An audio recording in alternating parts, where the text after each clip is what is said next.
বাসী প্রিয় জাতীয় সংসদ সদস্যবৃন্দগণ, আমি আপনাদেরকে বলতে চাই, আমি মোহাম্মদ আব্দুল হালিম আপনাদের ভোটে দেশ ও দেশের জাতিকে সুশিক্ষিত এবং রাষ্ট্র কাঠামো এবং রাষ্ট্রের নির্ভরযোগ্য কাজগুলোকে সমর্থন এবং স্থায়ী সরকারের শাসনে রাখার জন্য আমি মোহাম্মদ আব্দুল হালিম রাষ্ট্রপতি পদে দাঁড়াইছি।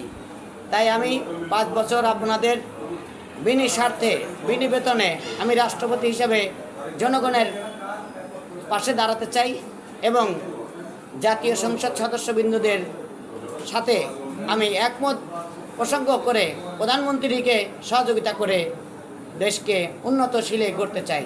আসসালামু আলাইকুম।